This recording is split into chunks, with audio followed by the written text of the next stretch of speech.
Hey guys, it's been a little while since I've posted a video, and progress on the plugin's been a little slow because it's nearing end of the year at my full-time job, and I end up doing well, I'm doing some stuff that's taking a while right now, so I haven't had as much time to work on the plugin, but I have done a few things, and I wanted to point out a few of them. My next big job that I've already started working on is the gun tools, as I already said, and I've got a few of the features done. I've got gun tool script enabled on this gun now for testing. So default, I have it set with no recoil and gun tools. And then when I press this button, I have it set to use linear recoil.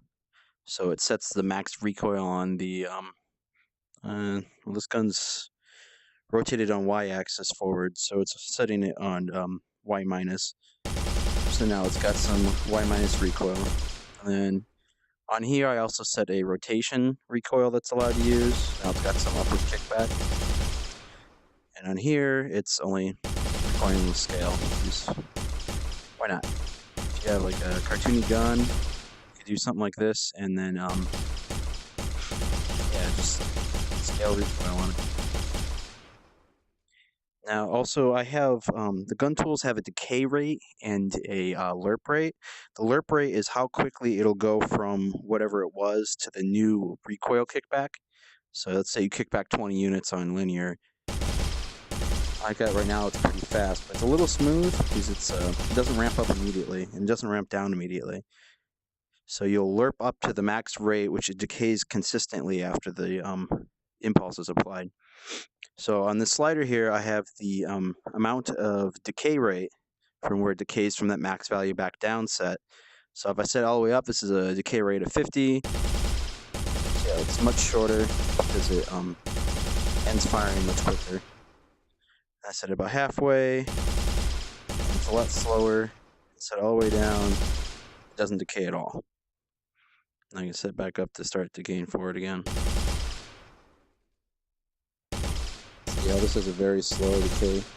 If you have more time, let's get a little value. So it's configurable for that. Do really short decay rate, pretty long decay rate. So there's this too.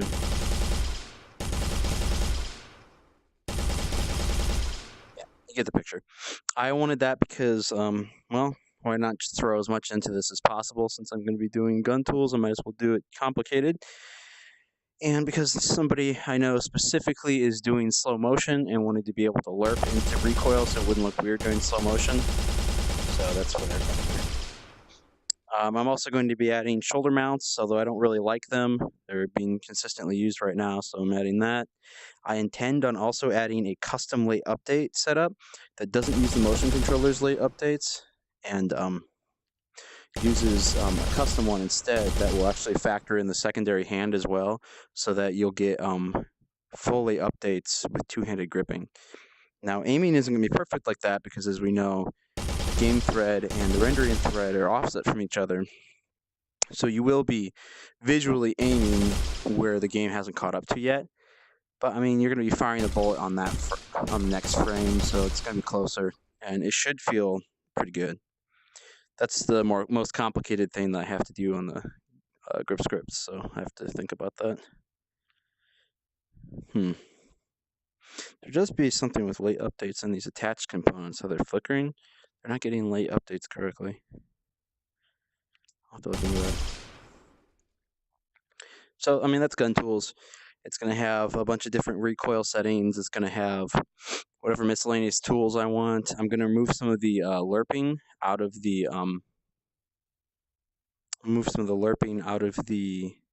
standard grip script. Because everything's a grip script now. So I'm going to move some of the advanced lerping setups out of the standard grip script and move it just to the gun tools. Because I don't know why anyone would need the distance-based influence settings on a normal object. It's really just for guns. So why not just move it to the gun tools and clean up the default script a little bit? I don't know. It also has a hand pivot offset. So normally my hand would be gripping it about there, but I've offset it towards my palm more. Actually, I think I have it offset in the wrong direction. Regardless, you can change where the pivot of the gun is when you're holding it two-handed. Yeah, there we go. See how it's not at the tip of the controller where it normally would be? It's down near the base more. It's more near your palm. I have it set so in two-handed mode with grip scripts, you can select how far offset you want the pivot point to be. So it gives you more fine-tuned control. Like this feels better in your hand. It's more natural. It's more centered to your palm. So I mean, that's something you can do. I'm up to more ideas on these. This is something I'm all working out as I work on it. Gun tools is something I've been wanting to do for a while, and it's evolving. Something else that I added was mostly for mobile or 3DOF users, and because a few people were requesting it, and I've gotten it consistently as a question over the years, well, not years, months. It's been like 2 years I've been working on this. And that is remote gripping. So remote gripping's always been possible. It's just been a little unwieldy. It wasn't a big concern of mine. I finally broke and just made it so it's easier now. You can now set a custom pivot component on the controllers where it will use that component as the offset for all grips instead of the controller itself.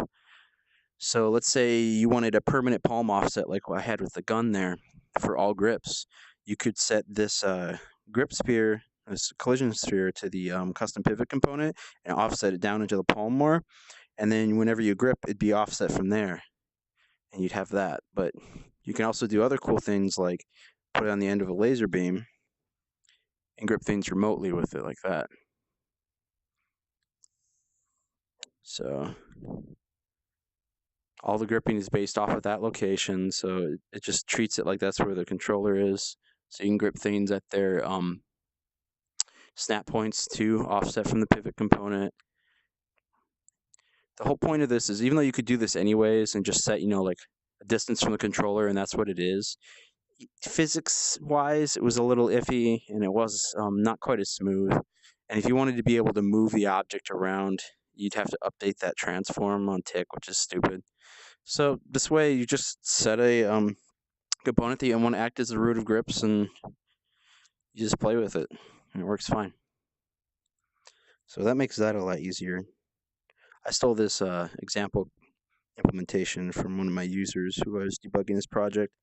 I liked the idea of it. I don't remember how he had it set it up, but I just set them to the end of the laser and have it work like that.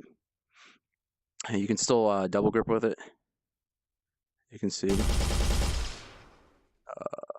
Yeah. Didn't have any recoil. Okay, there we go.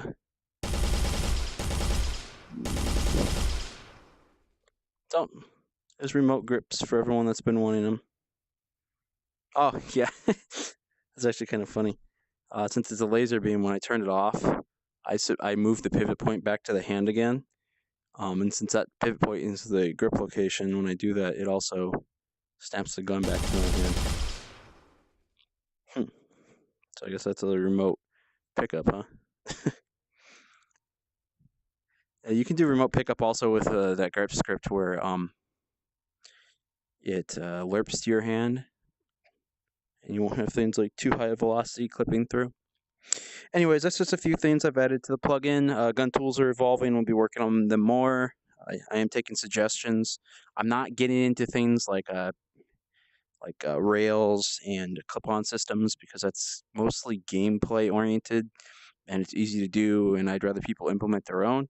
But like hardcore gun mechanics and recoil and interactions and stuff, I'm willing to put into the script. So just to keep you updated, like I said, I still got a bunch of things slated, and I need to release that Knuckles module eventually. I'm still keeping it on a ask for basis because the engine's honestly broken with Knuckles skeletal control currently, and I'm waiting for Epic to fix that finally.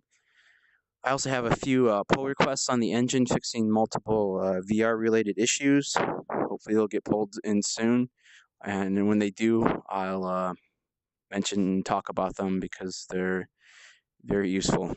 And until they get pulled in, there's no real point in me talking about them. I mean, for all I know, this is for a year. But talk to you later, and I'll keep up the work.